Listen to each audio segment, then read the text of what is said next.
हाय, hello, नमस्कार मंडळी. कसे आहात सगळे? आय होप मजेत आणि मस्त असणार. तर मी प्रिया, मी पुन्हा एकदा आली आहे तुमच्यासाठी तुमच्यातलंच काहीतरी घेऊन.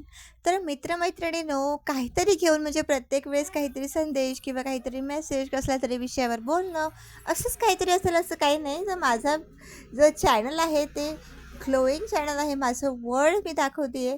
सो माझ्या आयुष्यातले काही स्पेशल क्षणसुद्धा मी तुम्हाला दाखवणार आहे. तर आज मी तुमच्यासाठी एक स्पेशल अशी रेसिपी घेऊन आली आहे. ती म्हणजे मटण बिर्याणी. नावच ऐकून प्रत्येकाच्या तोंडाला पाणी सुटेल. कारण नॉनव्हेज हे खूप जणांना खूप आवडतं आणि त्यात बिर्याणी म्हटले तर विषयच नको.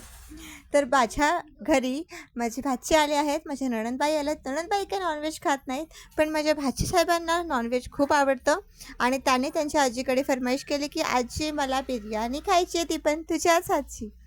तर मग काय नातवाने सांगितलं आणि आजीने ऐकलं नाही, असं कधी होईल का? तर माझ्या सासूबाई गेल्या आणि त्यांनी त्यांच्यासाठी मटण घेऊन आल्या आणि मला फोन करून सांगितलं, की "घरी ये, आज आपल्याला नॉनव्हेज बनवायचं आहे." मग मी पण शॉप बंद केलं आणि लवकर घरी गेले आणि मटण वगैरे करायचं म्हटलं की फार वेळ लागतो आणि त्यात बिर्याणी म्हटलं तर मग अजून वेळ लागतो.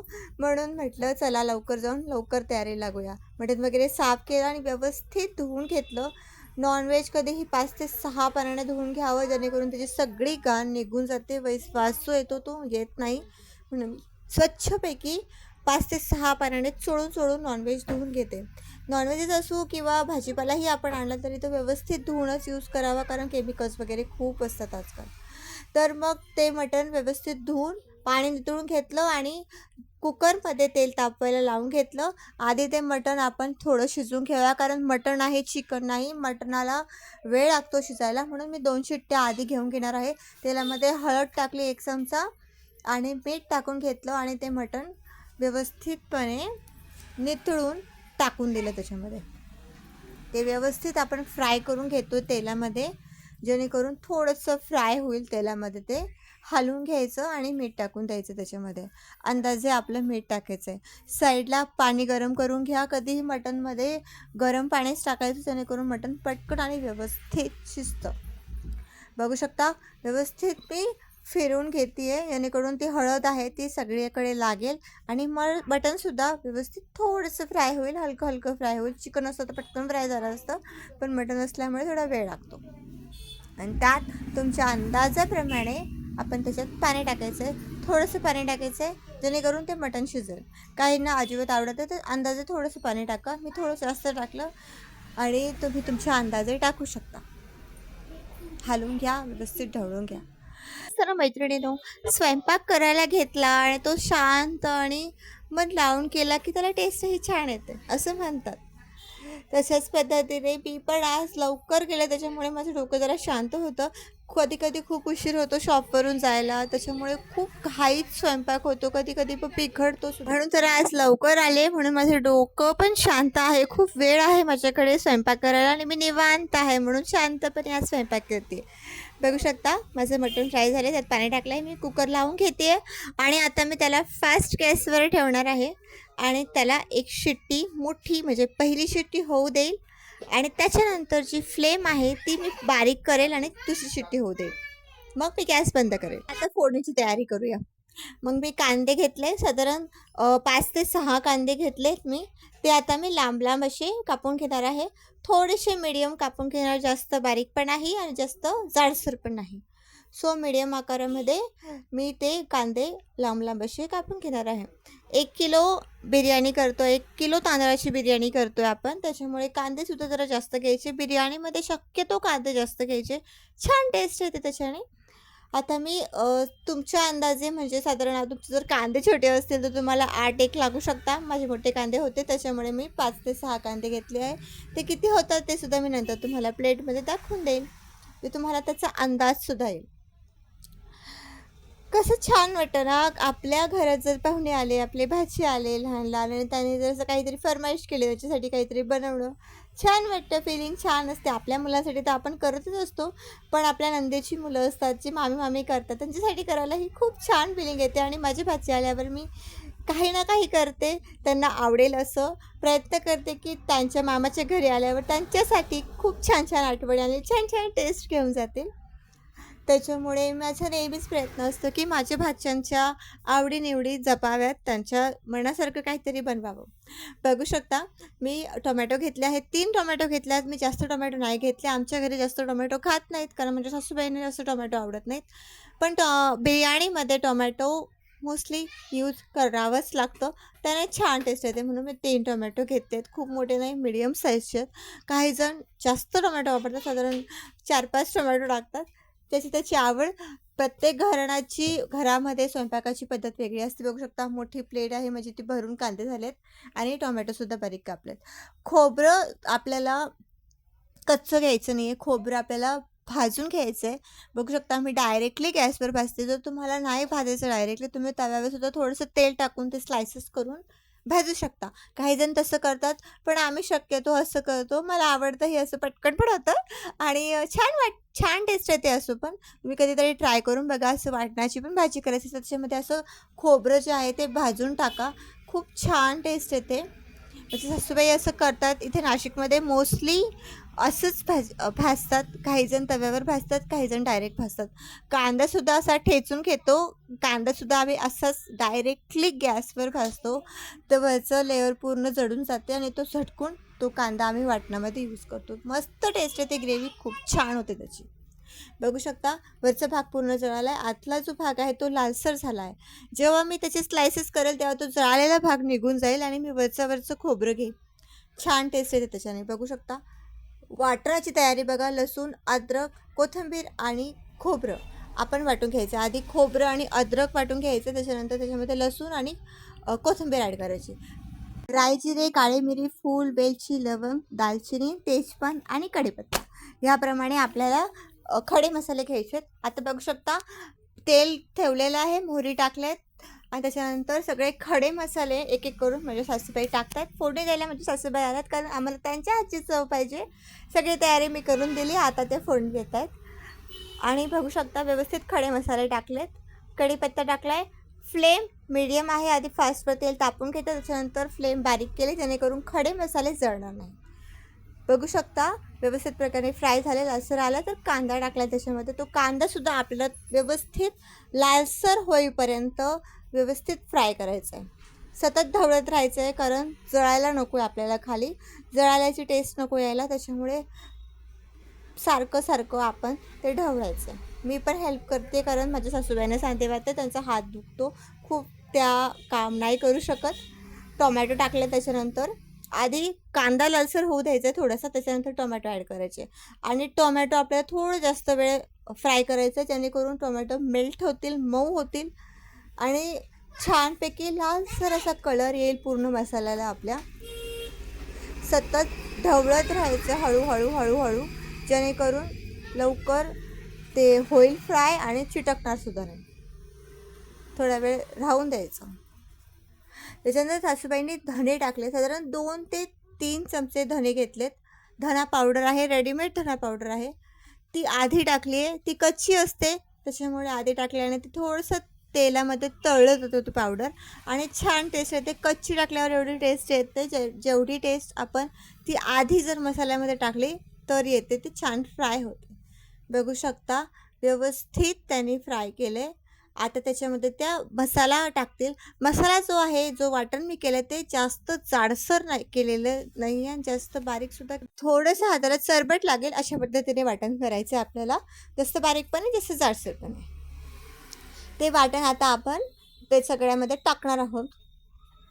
व्यवस्थित टाकून घ्यायचं आणि ते जे वाटण आहे ते आपल्याला व्यवस्थित असं फ्राय करायचं आहे. त्याला तेल सुटेपर्यंत फ्राय करायचं आहे. खूप पण फ्राय करायचं नाही, कारण ऑलरेडी आपण खोबरं जे आहे ते आपण भाजून घेतलेलं आहे, म्हणून तेल जे आहे ते मसाल्याला लवकर सुटेल, याची काळजी घ्यायची आहे.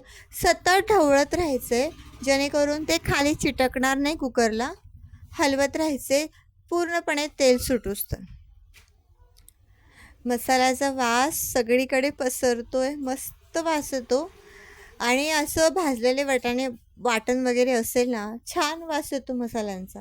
ट्राय करा कधीतरी. जे लोक कच्चे मसाले वापरत असतील ना, खोबरं, कांदा वगैरे, त्यांनी कधीतरी असं भाजून वगैरे ट्राय करा. छान येते ग्रेव्ही, मस्त येते आणि कलरसुद्धा जो भाज्यांना छान येतो. बघू शकता तेल सुटायला चालू झालं आहे. व्यवस्थित असं ढळून घेत आहे त्या आणि मस्तपैकी वास येतो सगळीकडे आणि तेल सुटतं आहे बघा मसाल्याला. सेपरेट झाला आहे सगळा मसाला. बघू शकता तुम्ही छानपैकी तेल वर येत आहे बघा. आता त्यांनी हळद टाकली आहे, साधारण 2 चमचेच हळद टाकली आहे, कारण ऑलरेडी मी हळद 1 चमचा टाकलेली होती. आमचं लाल तिखट घरचं आहे मसाला, त्याच्यामध्ये धना वगैरे टाकलेला आहे आणि ते साधारण 3 ते 4 चमचे त्या टाकतायत. थोडंसं तिखट आहे, आम्हाला तिखट आवडतं त्याच्यामुळे. आणि काळा मसाला जो आहे तो घरचा काळा मसाला आहे, तो सुद्धा आम्ही 2 ते 3 चमचा यूज करतो. आणि बिर्याणी मसाला आहे तो यूज केला आहे, तो पण साधारण 3 ते 4 चमचे आहे, कारण 1 किलोचं बिर्याणी आहे, 1 किलो तांदळाची बिर्याणी आहे, त्याच्यामुळे मसालाही त्या प्रमाणात जास्त टाकायचा आहे. 1 पॅकेट आणलं आहे आपण समजा, तर बिर्याणी मसाला तर अर्धी वाटी तरी आपण मसाला यूज करणार आहे, जर आपण 1 किलोचं करतो आहे तर. नाहीतर आपण जर एव्हरेस्टचं पण पॅकेट आणलं 10चं आणि थोडी बिर्याणी करतो, त्यातलं पण पूर्ण नाही टाकायचं. आपण जर खडे मसाले यूज करतो आहे तर अर्धा तरी टाकायचं आहे. खूप टाकला तर खूप चरका मारतं, भाजी असो किंवा बिर्याणी असो, आणि त्याच्यानंतर ॲसिडिटीचा पण प्रॉब्लेम होतो. त्याच्यामुळे शक्यतो जे बाहेरचे मसाले असतात ते थोडे प्रमाणात वापरायचे.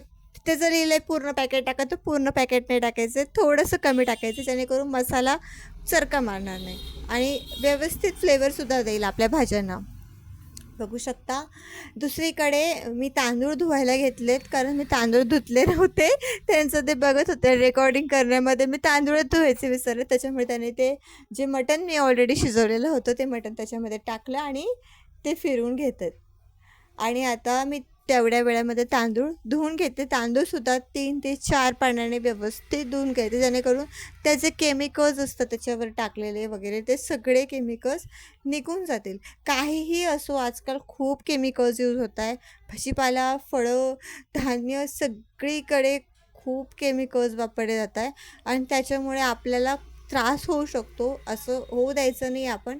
म्हणून आपण जितकी काळजी घेऊ शकतो तितकी काळजी आपण घ्यायची. आपण काहीही आणलं तरी आधी ते स्वच्छ धुवायचं आणि मगच यूज करायचं. म्हणून तांदूळ जरी घेतलं तरीसुद्धा ते आपण 3 ते 4 पाण्याने व्यवस्थित धुवून घ्यायचं, चांगल्या पाण्याने धुवून घ्यायचं आणि मग यूज करायचं. आणि आधीच धुवून ठेवलं असतं तर ते भिजलं असतं ना, म्हणून ते ऐन वेळेवर धुवावं लागतं, जेणेकरून आपला भात जो आहे तो मोकळा होईल. खिचडा नको आहे आपल्याला, आपल्याला मोकळे लेयर पाहिजे तांदळाचे. त्याच्यामुळे तो भात ऐनवेळीच धुवून घ्यायचं तांदूळ आणि व्यवस्थितपणे नितळून पाणी टाकायचं त्याच्यामध्ये. अशा पद्धतीने जर बिर्याणी केली तर सगळेजण बोट वगैरे चाटून खातील, 100% शुअर आहे मी. कारण ही बिर्याणी आमच्या सगळ्यांना तर खूप आवडते आणि ह्यांचे मित्रसुद्धा वाट बघतात की मावशी कधी बिर्याणी करतील आणि आम्हाला बोलवतील. पण आम्ही काही कुणाला आज बोलवलं नाही. आज स्पेशली आमच्या भाची साहेबांसाठी बिर्याणी बनत होती आणि त्यांना त्यांच्या आजीच्या हातची बिर्याणी खूप खूप आवडते. बघू शकता तांदूळ व्यवस्थित नितळून चाळणीमध्ये मी त्यांना दिले आणि ते व्यवस्थित ते हलवून घेत आहेत, जेणेकरून सगळा मसाला तांदळाला व्यवस्थितपणे चिटकेल. थोडंसं हलवून घ्यायचं आणि मगच पाणी ओतायचं त्याच्यामध्ये. सगळीकडे सुंदर असा वास पसरला आहे मसाल्यांचा, छान सुगंध पसरला आहे. आणि नॉनव्हेज करायचं म्हटलं की अशा पद्धतीचा वास येतो ना, ते व्हायच्या आधीच आपल्या तोंडाला पाणी सुटतं आणि तेवढा दम निघत नाही आपल्याकडनं. पण नाही, कच्चं तर नाही खाऊ शकत ना आपण, म्हणून आपल्याला थोडं वाट तर बघावीच लागते. बघू शकता खूप छान कलर आला आहे, रेड कलर आला आहे. जर तुम्हाला खूप तिखट नको असेल तर तुम्ही जे बाहेरचे लाल तिखट असतात कलरचे, ते तुम्ही बेडकी मिरचीचे यूज करू शकता, जेणेकरून कलर पण येईल आणि तिखट पण जास्त होणार नाही. आपला जो तिखट मसाला आहे आपण 1 चमचा टाकला आणि 1 चमचा आपण बेडकी मिरचीचा मसाला टाकला लाल तिखटचा तरी चालेल. व्यवस्थित टेस्ट पण येईल आणि आपल्याला डोळ्यांनाही छान वाटेल अशी बिर्याणी होईल. बघू शकता आपलं जे तांदूळ आहे त्याच्यापेक्षा थोडं जास्त प्रमाणात असं पाणी टाकायचं, जेणेकरून व्यवस्थित बिर्याणी म्हणजे तांदूळ जे आहे शिजेल पण आणि खूप खिचडा होणार नाही. आपल्याला मोकळे मोकळे दाणे पाहिजे तांदळाचे. त्या हिशोबाने आपण पाणी टाकायचं आहे. साधारण आता आपण जर भात घालतो तर 1 वाटीला 2 वाटी पाणी टाकतो, तर आपण थोडं 1.5 वाटी पाणी टाकायचं, थोडंसं कमी टाकायचं. कारण आपण हे जे आहे ना पूर्णपणे भात जो आहे तो फास्ट याच्यावर नाही होऊ देणार आहे. आता मी 1 शिट्टी होऊ देईल, जेव्हा मी कुकर लावेल तशी 1 शिट्टी होऊ देईल. त्याच्यानंतर जो फ्लेम आहे गॅसची ती बारीक करेल आणि त्याच्यानंतर दुसरी शिट्टी होऊ देईल आणि मग जो गॅस आहे ना तो मी बंद करणार आहे. तुम्ही बघू शकता छान पद्धतीने कलर आला आहे, मस्त वास येतोय, अंदाजाप्रमाणे पाणी आणि नंतर मी तो कुकराचं झाकण व्यवस्थितपणे पॅक करून घेईल आणि गॅसची जी फ्लेम आहे ती फास्ट ठेवेल, मोठा गॅस करेल, जेणेकरून आपली जो कुकर आहे तो व्यवस्थित तापेल आणि पहिली शिट्टी जी आहे ती लवकर होईल. बघा व्यवस्थितपणे लावलं झाकण, रिंग जी आहे ती आधी धुवून घ्या जेणेकरून लवकर शिट्ट्या होते. बघू शकता 2 शिट्ट्या झालेल्या आहेत. बंद केला गॅस, तवा ठेवला जाडसर खाली, तो तापू दिला आणि गॅस बारीक केला. दुसरीकडे कोळसा घेतला वाटीमध्ये, तो कोळशावर साजूक तूप घातला आणि ती वाटी माझ्या कुकरमध्ये भाताचं आम्ही आधी शिट्टी घालून घेतली 2 शिट्ट्या झाल्यानंतर आणि नंतर परत ते झाकण व्यवस्थित असं पॅक करून घेतलं. खाली गॅस चालू आहे, तवा ठेवलेला आहे, तवा तापलेला आहे, फास्ट आहे आणि त्याच्यानंतर परत शिट्टी लावून द्यायची आहे. बारीक ह्याच्यावर आपण परत 5 ते 6 मिनटं ते तसंच सोडून द्यायचं आहे, जेणेकरून आपला भात जो आहे तो खाली चिटकणार सुद्धा नाही आणि असं केल्याने आपल्या बिर्याणीला प्रॉपर अशी चुलीवरच्या बिर्याणीचीच टेस्ट येईल. बघू शकता छानपैकी सगळेजण आम्ही एकत्र जेवायला बसलेलो आहोत. कशी वाटली आमची रेसिपी नक्कीच कमेंटमध्ये सांगा आणि सबस्क्राईब करायला अजिबात विसरू नका.